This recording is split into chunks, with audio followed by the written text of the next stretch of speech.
نحمده ونستعينه ونستغفره ونعوذ بالله من شرور أنفسنا ومن سيئات أعمالنا من يهده الله فلا مضل له ومن يضلله فلا هادي له وأشهد أن لا إله إلا الله وحده لا شريك له وأشهد أن محمدا عبده ورسوله أما بعد فإن خير الحديث كتاب الله وخير الهدي هدي محمد صلى الله عليه وسلم شر الأمور محدثاتها وكل محدثة بدعة وكل بدعة ضلالة وكل ضلالة في النار.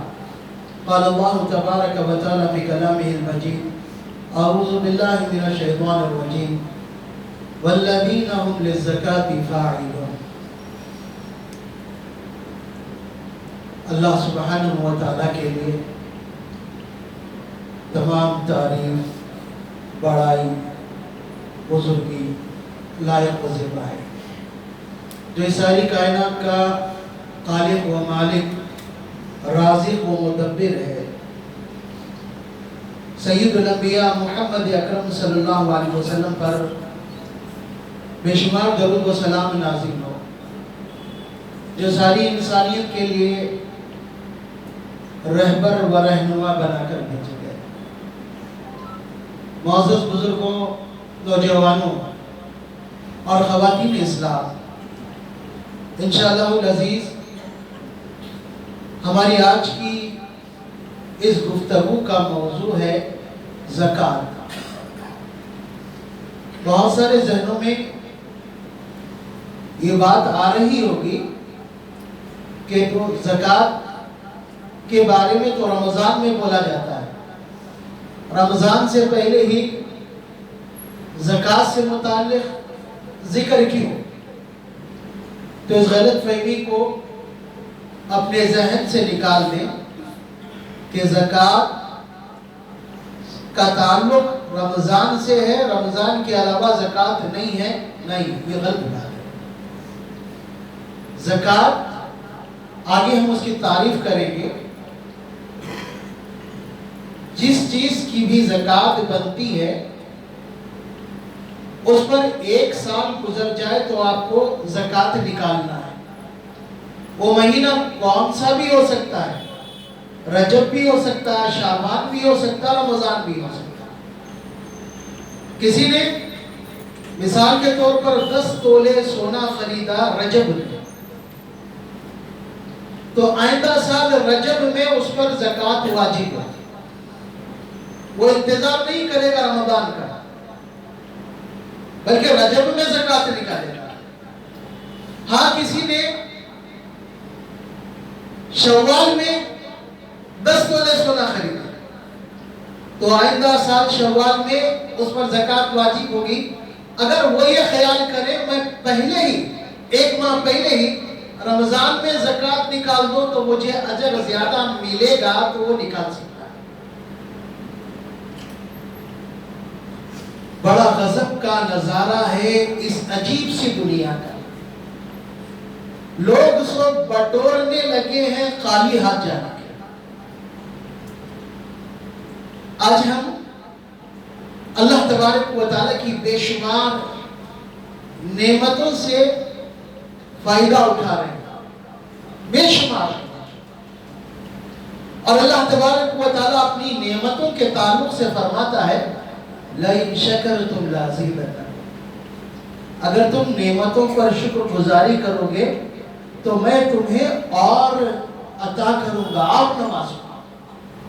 مال اللہ تبارک و تعالیٰ کی ایک نعمت ہے، اور اللہ تبارک و تعالیٰ نے اپنی حکمت کے مطابق ہر شخص کو مالدار نہیں بنایا۔ ہر شخص کو اللہ تبارک و تعالیٰ بے حساب روزی سے نہیں نوازا، بلکہ اللہ تبارک و تعالیٰ نے بہت سارے لوگوں کو مال دیا تو وہی بہت سارے لوگوں کو مال سے محروم کر دیا۔ بہت سارے لوگوں کے پاس کچھ مال ہے۔ اللہ تبارک و تعالیٰ نے مال دیا کس لیے؟ تاکہ مال کا حق ادا کریں، غربا و مساکین کا خیال رکھیں، انسان مال کا حق ادا کرے گا، غربا و مساکین کا حق ادا کرے گا، ان کے ساتھ ہمدردی کرے گا، تو اللہ تبارک و تعالیٰ اس کے دل سے تکبر، غرور اور گھمنڈ یہ چیزیں نکالے گا۔ اور جو زکوٰۃ کے صدقات کے مستحق ہیں، وہ زکوٰۃ حاصل کریں گے، صدقات حاصل کریں گے، اللہ کا شکر ادا کریں گے، صبر کریں گے، تو اللہ تبارک و تعالیٰ انہیں بھی اجر سے نوازے گا۔ مال کے تعلق سے اللہ تبارک و تعالیٰ قیامت کے دن سوال کرنے والا ہے۔ پہلا سوال ہوگا من أين اكتسبه، کہ مال کہاں سے کمایا۔ دوسرا سوال ہوگا فيما أنفقه، کہاں پر خرچ کیے، جس میں زکوٰۃ کے تعلق سے بھی بات ہے کہ زکوٰۃ ادا کیا یا نہیں، اپنا مال زکوٰۃ ادا کرنے میں خرچ کیا یا نہیں، یہ بھی سوال اس کے اندر۔ اللہ تبارک و تعالیٰ نے قرآن عظیم الشان میں بہت سارے مقامات پر زکوٰۃ کا تذکرہ کیا، بلکہ اللہ رب العالمین نے جنت الفردوس کے وارث بننے والوں کی خوبی بیان کی کہ والذین هم للزکاة فاعلون، یہ کما حقہ، صحیح طور پر زکوٰۃ ادا کرنے والے ہیں، جنت الفردوس کے وارث صحیح طور پر زکوٰۃ ادا کرنے والے ہیں۔ اللہ تبارک و تعالیٰ نے ہجرت کے دوسرے سال زکوٰۃ فرض کیا۔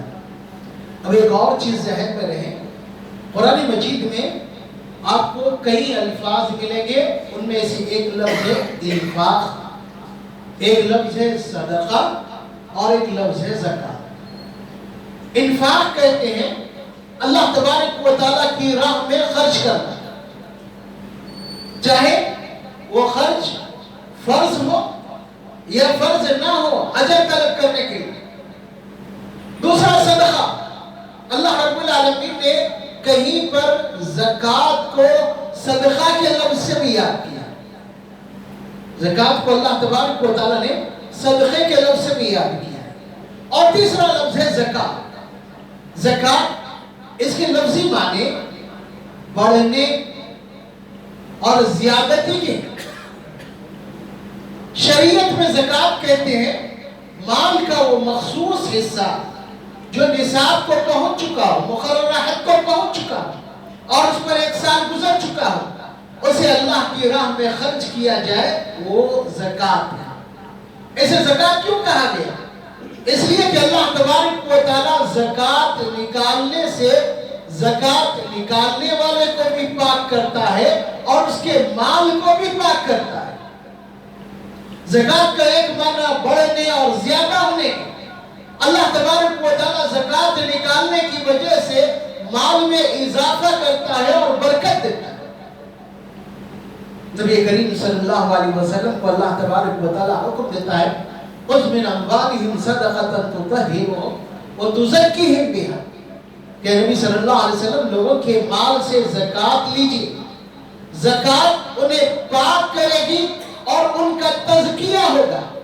زکوٰۃ کا ایک بڑا فائدہ کہ انسان کا مال بھی پاک ہو رہا ہے اور خود انسان کی شخصیت بھی پاک ہو رہی ہے۔ تزکیہ نفس، اپنے آپ کا تزکیہ، اپنے آپ کو پاک و صاف کرنا، تو اللہ تبارک و تعالیٰ نے تزکیہ نفس، انسان کے خود کو پاک و صاف کرنے کے لیے زکوٰۃ کو ایک ذریعہ بنایا ہے۔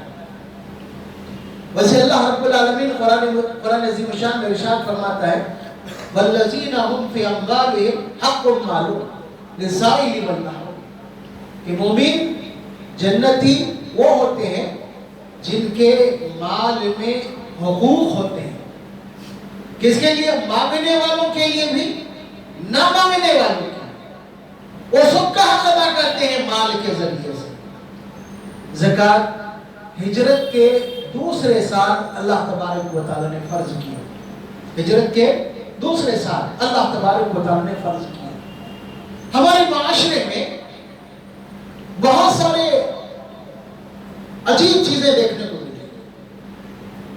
ایک طرف وہ لوگ ہیں جو اسراف اور فضول خرچی میں مبتلا، دوسرے وہ لوگ ہیں جو غربت اور افلاس میں مبتلا. اسلام نے اس فرق کو ختم کرنے کے لیے زکوٰۃ کا نظام رکھا ہے. نبی کریم صلی اللہ علیہ وسلم کے زمانے میں زکوٰۃ لی جا رہی تھی. حضرت ابوبکر صدیق، عمر فاروق، خلافت راشدہ میں زکوٰۃ لی گئی. نبی کریم صلی اللہ علیہ وسلم کی ایک پیشگوئی تھی. عدی بن حاتم سے آپ نے کہا تھا کہ اے عدی، اگر تمہاری عمر اگر لمبی ہو تو تم ایک زمانہ ایسا بھی دیکھو گے کہ ایک انسان اپنے ہاتھ میں سونا لیے نکلے گا زکوٰۃ کے لیے، صدقہ و خیرات کے لیے، اور ڈھونڈے گا کہ کوئی قبول کرنے والا مل جائے، لیکن اسے کوئی قبول کرنے والا نہیں ملے گا. اتنی خوشحالی ہے. اور عمر بن عبدالعزیز کے زمانے میں لوگوں نے اس خوشحالی کو دیکھا، اپنی آنکھوں سے دیکھا کہ لوگ اتنے خوشحال ہو گئے کہ کوئی زکوٰۃ قبول کرنے والا نہیں. وجہ کیا؟ زکوٰۃ کا نظام غربت اور افلاس کو ختم کرتا ہے، معاشرے میں سب کو مالی طور پر مضبوط بناتا ہے. اور زکوٰۃ کا نظام ہو تو بیت المال بھی مضبوط ہوتا ہے، اور بیت المال سے لوگوں کی مشکلیں اور لوگوں کی پریشانیاں دور ہوتی ہیں. لیکن ہم دیکھتے ہیں کہ لوگ زکوٰۃ کی جانب تو توجہ نہیں دیتے، اللہ کی راہ میں خرچ کرنے پر ان کی توجہ نہیں ہے. ہاں، شادی بیاہ میں کروڑوں خرچ کرنے کے لیے تیار ہے، کروڑوں خرچ کرنے، لاکھوں روپے پٹاخوں میں لگا دیں گے، بارات لمبے سے لمبے نکالیں گے، لاکھوں روپے خرچ کر دیں گے. اگر اس پیسے کا صحیح استعمال ہو تو اس میں ایک مسجد تعمیر ہو سکتی. اتنا زیادہ فضول خرچی اور اتنا زیادہ اسراف ہمارے اندر. آج کل ایک رواج چل پڑا، بارات لمبی ہو اور ہر قسم کے دل لگی کے اسباب ہو، باجا ہو، پٹاخے ہو، ناچ گانا ہو. پڑوسی ملک والوں نے تو حد کر دی، مرغا اور مرغی کی شادی کی اور کروڑوں روپے خرچ. شادی کس کی ہوئی ہے؟ مرغا مرغی، اور اس کے لیے کروڑوں روپے خرچ کیے تھے.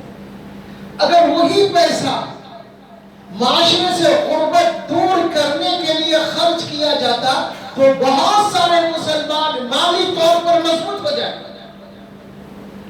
انہیں ہاتھ پھیلانے کی ضرورت نہیں پڑتی.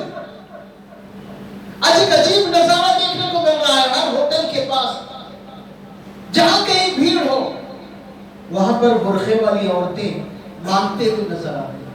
اب وہ کتنے مسلمان ہیں وہ تو اللہ بہتر جانتا ہے، لیکن برقع کش خواتین ہیں، برقع کش خواتین، انہیں سڑک پر مانگنے کے لیے کس چیز نے مجبور کیا؟ زکوٰۃ کا نظام نہ ہونے کی وجہ سے ان کی حالت. ایسے کتنے لوگ ہیں جو کاروبار کرنا چاہتے ہیں، اپنے پیروں پر کھڑے ہونا چاہتے ہیں، لیکن ان کے پاس سرمایہ نہیں ہے، کاروبار شروع کرنے کے لیے کوئی موقع نہیں ہے. اگر معاشرے کے مالدار لوگ ان کی مدد کرتے ہیں تو وہ بھی اپنے پیروں پر کھڑے ہو سکتے ہیں اور زکوٰۃ کے ذریعے کی جا سکتی ہے مدد. زکوٰۃ سے متعلق لوگوں میں بہت ساری چیزیں پائی جاتی ہیں. یاد رہے، زکوٰۃ فرض کیا اللہ نے مالداروں پر، اور زکوٰۃ نہ نکالنا یہ بہت بڑا نقصان ہے، خود نہ نکالنے والے کے حق میں اور سارے معاشرے کے حق میں. زکات انسان نہیں نکال رہا تو اللہ تبارک و تعالیٰ اسے دنیاوی طور پر بھی سزا دے گا اور آخرت میں تو اس کی سزا مقرر ہے۔ دنیاوی طور پر سزا کیا ہو سکتی ہے؟ اللہ تبارک و تعالیٰ اس کے مال میں برکت ختم کر دے گا، برکت اٹھا لے گا اس کے مال سے۔ بہت سارے لوگ یہ خیال کرتے ہیں کہ اللہ کی راہ میں خرچ کرنے سے مال گھٹ جائے گا، نہیں، یاد رہے اللہ کی راہ میں خرچ کرنے سے مال گھٹتا نہیں۔ نبی کریم صلی اللہ علیہ وسلم فرماتے ہیں ما نقصت صدقۃ من مال، اللہ کی راہ میں خرچ کرنے سے مال میں کمی نہیں ہوتی، بلکہ اللہ تبارک و تعالیٰ ایک نئے ذریعے سے اسے مال عطا کرتا ہے۔ جو مال موجود ہے اللہ اس کی حفاظت کرتا ہے، اس میں برکت دیتا ہے، ورنہ اٹھا اٹھا کر بخیلی اور کنجوسی کر کر رکھتا ہے، اور حالات کچھ ایسے ہوتے ہیں کہ سارے کا سارا چلے جاتا ہے۔ تو خرچ کرنے سے مال میں کمی نہیں ہوتی، بلکہ حدیث قدسی ہے، نبی محترم صلی اللہ علیہ وسلم نے اللہ تبارک و تعالیٰ کا فرمان بیان کیا کہ یا ابن آدم انفق اے انسان، اللہ کا فرمان ہے انسان تو مجھ پر خرچ کر، میری راہ میں خرچ کر، میں تجھ پر خرچ کر، تو میری راہ میں دے گا تو میں تجھ پر خرچ کروں گا۔ لیکن عجیب المیہ ہے، ہم جہاں غربا و مساکین کا خیال کرنا چھوڑ دیے، وہیں پر مساجد کا خیال کرنا بھی چھوڑ دیے، مدارس کا خیال کرنا بھی چھوڑ دیے۔ مساجد اور مدارس کے واسطے اعلان کرنا پڑتا کہ ہمارے اخراجات کے لیے تعاون کرو، تمہارے مدد کی ضرورت ہے، جبکہ دونوں بھی اسلامی مرکز ہیں۔ مسجد سے بھی اسلام کو تقویت ملتی ہے، مدرسے سے بھی اسلام کو تقویت ملتی ہے، لیکن دونوں کو بھی ہم نے نظر انداز کر دیا۔ مسجدوں میں مدرسوں کے لیے اعلان کیا جاتا ہے، کیوں؟ ہماری سوچ تبدیل ہوگی، ہم سمجھتے ہیں کہ اگر ہم خرچ کریں گے مال میں کمی ہوگی، ہمارے بال بچے ان کے لیے کچھ بھی نہیں رہے گا۔ یہ ہماری گھٹیا سوچ اور گھٹیا ذہنیت ہے، جیسے کہ ہم نے کہا کہ مال خرچ کرنے سے اللہ تبارک و تعالیٰ اس میں برکت دیتا ہے، اس کی حفاظت کرتا ہے، اس کی حفاظت کرتا ہے۔ انسان نیک ہو تو اللہ تبارک و تعالیٰ اس کی نیکی کا فائدہ اس کے مرنے کے بعد بھی دے گا۔ غالباً اس سے پہلے بھی ہم نے ذکر کیا کہ اللہ رب العالمین نے سورہ کہف میں موسیٰ اور خضر کا تذکرہ کیا۔ وہاں پر ایک موقع پر موسیٰ علیہ السلام اور خضر ایک بستی میں جا کر مہمان نوازی کا مطالبہ کرتے ہیں، بستی والے ان کا خیال نہیں کرتے۔ جب واپس ہونے لگتے ہیں تو دیوار گرتے رہتی ہے، خضر اسے پکڑ کر کھڑا کر دیتے ہیں۔ تو موسیٰ علیہ السلام سے صبر نہیں ہوتا، پوچھتے، کہتے کہ اگر آپ اس پر کچھ اجرت ان سے لے لیتے تو بہتر ہوتا۔ تو خضر نے بعد میں جب وجہ بتائی تو بتایا کہ اس کے نیچے، اس دیوار کے نیچے 2 یتیم بچوں کا خزانہ ہے، یتیم بچوں کا خزانہ۔ وَكَانَ أَبُوهُمَا صَالِحًا، اور ان دونوں کے ماں باپ بڑے نیک تھے، ساری عبادتوں کے ساتھ ساتھ زکوٰۃ بھی نکالا کرتے تھے۔ تو اللہ تبارک و تعالیٰ نے ان کی نیکی کی وجہ سے اس خزانے کی حفاظت کے لیے مجھے حکم دیا کہ میں اس دیوار کو گرنے نہ دوں، تاکہ یہ جب بڑے ہوں تب انہیں یہ خزانہ مل جائے۔ کیوں؟ ان کی نیکی، اللہ کی راہ میں خرچ، زکوٰۃ ادا کرنے کی وجہ سے اللہ تبارک و تعالیٰ حفاظت کر رہا ہے۔ حشر کا میدان ہوگا، لوگ پریشان ہوں گے۔ نبی محترم صلی اللہ علیہ وسلم فرماتے ہیں جسے اللہ تبارک و تعالیٰ نے مال دیا اور وہ مال کی زکوٰۃ ادا نہیں کی، تو اس کے لیے میدان حشر میں منفلا لہو مال شجاع نخرا، اللہ تبارک و تعالیٰ اس کے مال کو ایک گنجے اژدہے کی شکل میں لائے گا. ایک تو اژدہا، دوسرا گنجا. شارحین حدیث کہتے ہیں کہ وہ اتنا زہریلا ہوگا کہ اس کے زہر کی وجہ سے ہی اس کے بال جھڑیں. اژدہے کی شکل. پھر اس کے بعد نبی کریم صلی اللہ علیہ وسلم فرماتے ہیں یطوقہ یوم القیامہ، وہ اژدہا اسے لپٹ جائے گا، اسے لپٹ جائے گا، اس کے دو ڈنک ہوں گے اور وہ انسان کے بانچھوں کو چیرے گا اور اس وقت کہے گا انا مالک انا کنزو، میں ہی تیرا مال ہوں، میں ہی تیرا خزانہ ہوں. اسے زکوٰۃ ادا نہیں کیا. یہ تو میدان حشر کا مسئلہ ہوا.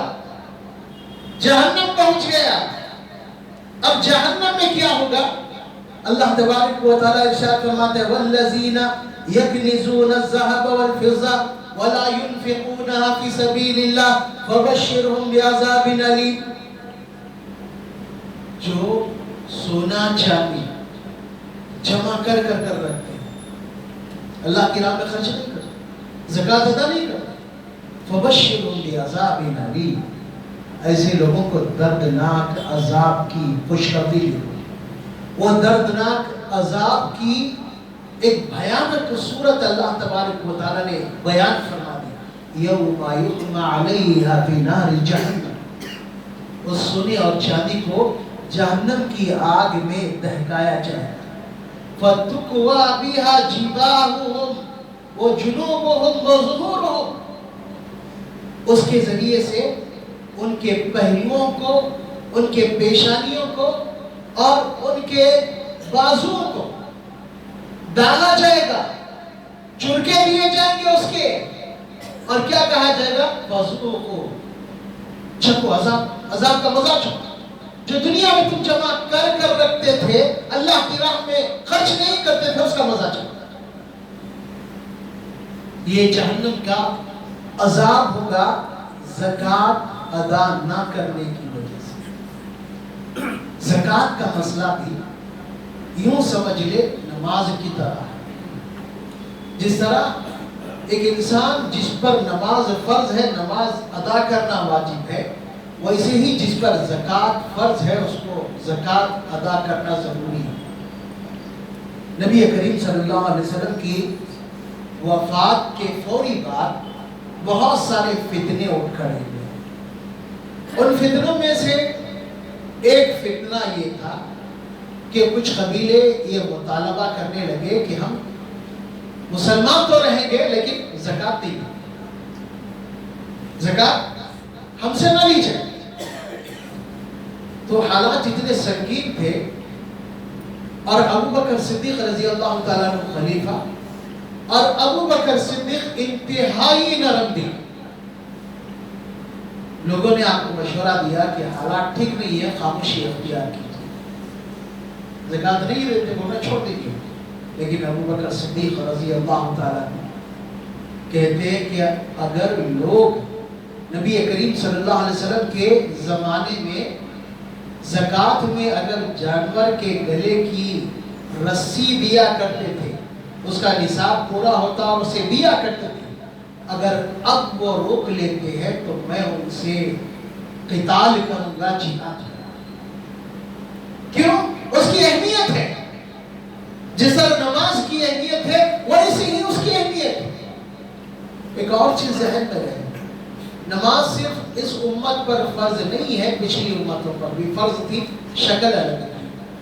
زکوٰۃ بھی پچھلی امتوں پر بھی فرض تھی، پچھلی امتوں پر بھی فرض تھی. اللہ تبارک و تعالی حضرت اسماعیل علیہ السلام کا تذکرہ کرتے ہوئے فرماتا ہے وَاذْكُرْ فِي الْكِتَابِ اسماعیل إِنَّهُ كَانَ صَادِقَ الْوَعْدِ، کہ اسماعیل علیہ السلام کا تذکرہ قرآن مجید میں پڑھا. وہ بڑے سچے اور وعدے کے پکے تھے. كَانَ يَأْمُرُ أَهْلَهُ بِالصَّلَاةِ وَالزَّكَاةِ، وہ اپنے خاندان والوں کو نماز اور زکات کا حکم دیا کرتے تھے، نماز اور زکات کا حکم دیا کرتے تھے۔ تو زکات پچھلی قوموں پر بھی تھی، اللہ تبارک و تعالیٰ نے مسلمانوں پر بھی، اس امت میں بھی زکات کو رکھا ہے۔ زکات کس کو دیں گے؟ قرآن عظیم شان میں اللہ تبارک و تعالیٰ نے زکات کے 8 مصارف ذکر کیے، یعنی 8 ایسی جگہ جہاں پر آپ زکات دے سکتے ہیں۔ جیسے اللہ تبارک و تعالیٰ کا فرمان انما الصدقات للفقراء والمساکین والعاملین علیہا والمعلقۃ قلوبہم وفی الرقاب، کہ زکات فقراء فقیروں کو اور مسکینوں کو دی جائے۔ فقیر اور مسکین میں تھوڑا سا فرق، ایک مانگنے والا ہوتا ہے اور دوسرا ضرورت مند ہونے کے بعد بھی نہیں مانگتا۔ بہت سارے لوگ ہوتے ہیں مانگنے سے کتراتے ہیں، صبر کرتے ہیں، آزمائش میں پڑے رہتے ہیں لیکن مانگتے ہیں۔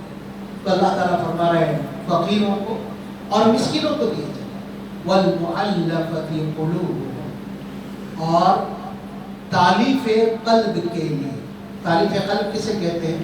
اس کی ایک مثال، کوئی نیا مسلمان ہوا، اب اس کے دل میں کئی طرح کے خیالات ہیں کہ اگر میں خلاش ہو جاؤں یا مجھ پر کوئی مصیبت آئے تو میری مدد کرنے والا کون؟ میرے رشتہ دار، میرے گھر والے سب تو مجھ سے چھوٹ گئے۔ تو اسے یہ اطمینان دلانے کے لیے تو تنہا نہیں ہے، تیرے ساتھ کوئی مسئلہ ہے تو ہم اس کے حل کے لیے موجود ہے، زکات کے ذریعے اس کی مدد کی جا سکتی۔ ویسے ہی کوئی غیر مسلم ہے، مسلمان نہیں ہوا بھی، اسلام سے قریب ہے، اور اگر اس کے ساتھ ہمدردی کی جائے تو ممکن ہے وہ مسلمان ہو جائے، تو ایسے شخص کو بھی زکات دی جا سکتی ہے۔ اور کچھ کافر ہیں، مسلمانوں کو ان کی جانب سے تکلیف پہنچ رہی ہے اور یہ امکان ہے کہ ان کی کچھ مدد کر دی جائے تو یہ تکلیف نہیں دیں گے، انہیں بھی زکات دی جا سکتی ہے۔ یہ تالیف قلب ہے۔ پھر اس کے بعد اللہ تبارک و تعالیٰ فرماتا ہے والعاملین علیہا، جو زکات اس وقت اجتماعی طور پر زکات ادا کی جاتی تھی، بیت المال میں زکات جمع ہوتی، اس کے بعد اسے مستحقوں میں خرچ کیا جاتا ہے۔ تو زکات جمع کرنے کے لیے جو لوگ کام کرتے ہیں پھر اسے مستحق لوگوں تک پہنچانے کے لیے کوشش کرتے ہیں، انہیں تنخواہ یا وظیفہ زکات سے دیا جا سکتا ہے۔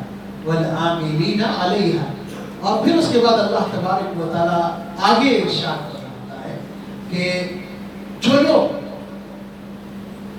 قید میں ہیں، تو پھر رقاب قید میں ہیں، بے گناہ ہیں، تو انہیں آزاد کرانے کے لیے بھی زکات کا مال استعمال کیا جا سکتا۔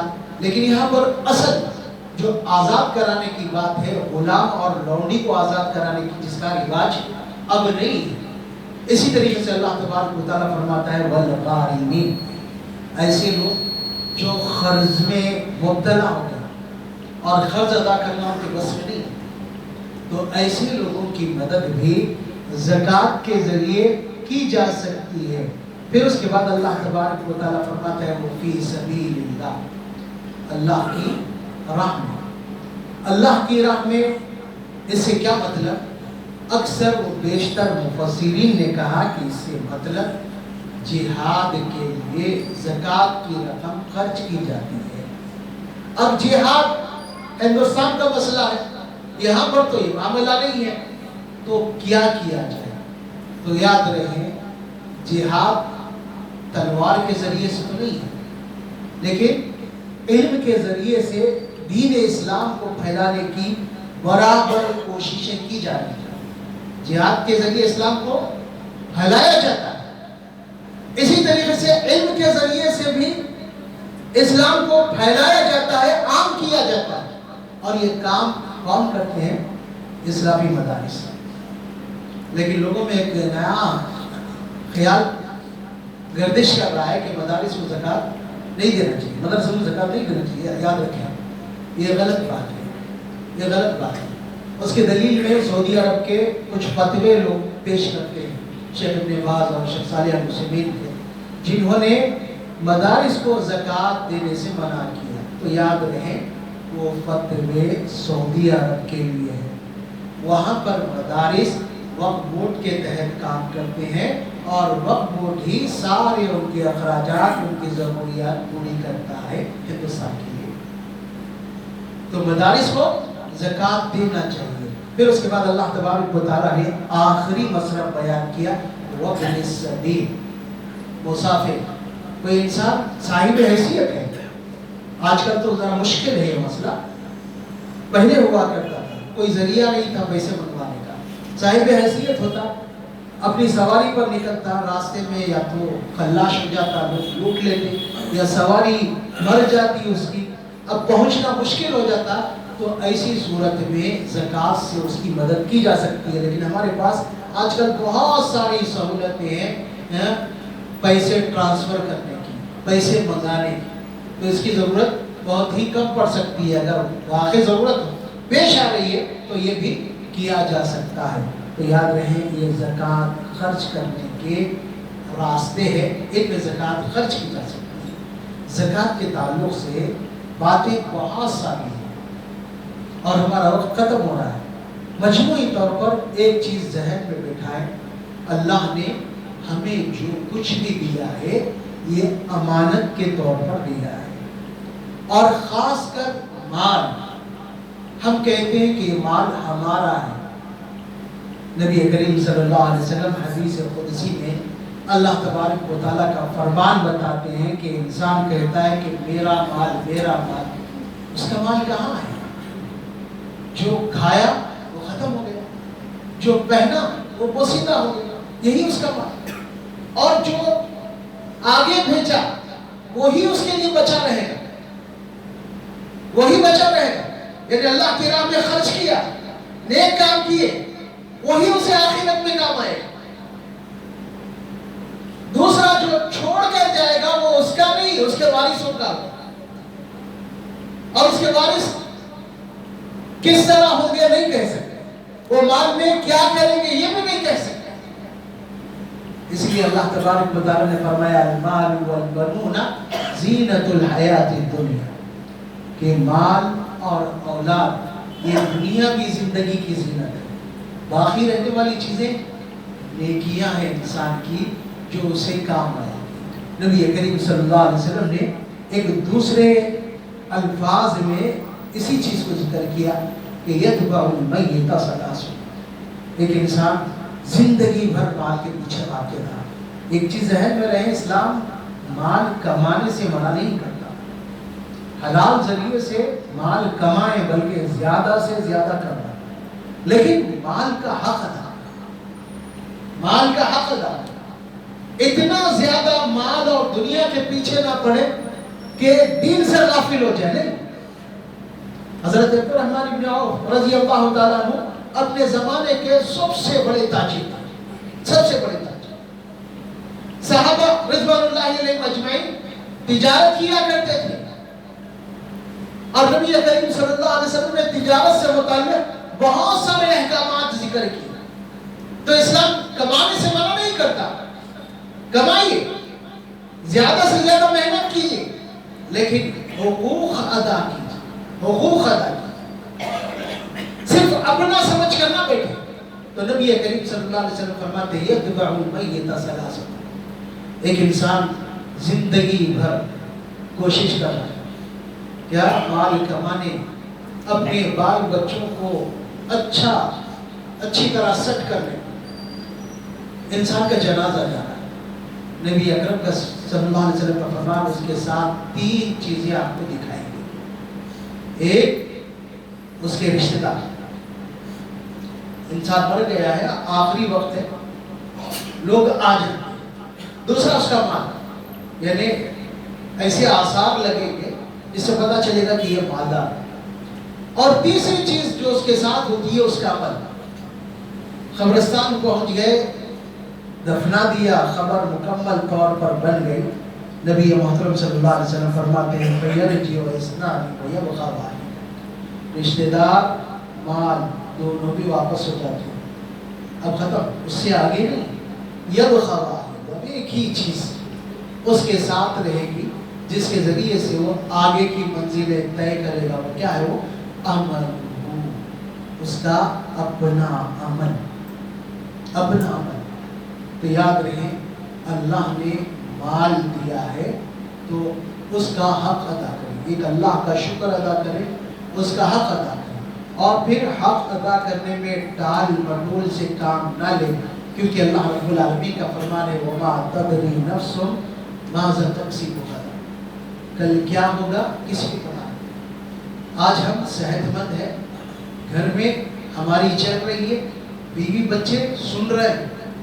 خدا نہ خواستہ اللہ نہ کرے کل صحت نہیں رہی تو نہ بیوی بچے سنیں گے نہ کوئی سنے گا. ہم نے مال کا حق ادا نہیں کیا تھا، اب اگر ہم مال کا حق ادا کریں گے تو بیوی بھی آڑے آ جائے گی، بچے بھی آڑے آ جائے گی. آپ کی نتیجہ کیا ہوگا کہ اللہ نے جو ذمہ داری دی تھی اس کو ادا کرنے سے محروم ہو جائے. اسی لیے اللہ تبارک و تعالیٰ فرماتا ہے وَأَنفِقُوا مِمَّا رَزَقْنَاكُمْ مِنْ قَبْلِ أَنْ يَأْتِيَ أَحَدَكُمْ، کہ لوگوں موت کے آنے سے پہلے، ایسے حالات آنے سے پہلے اللہ کی راہ میں خرچ کرو.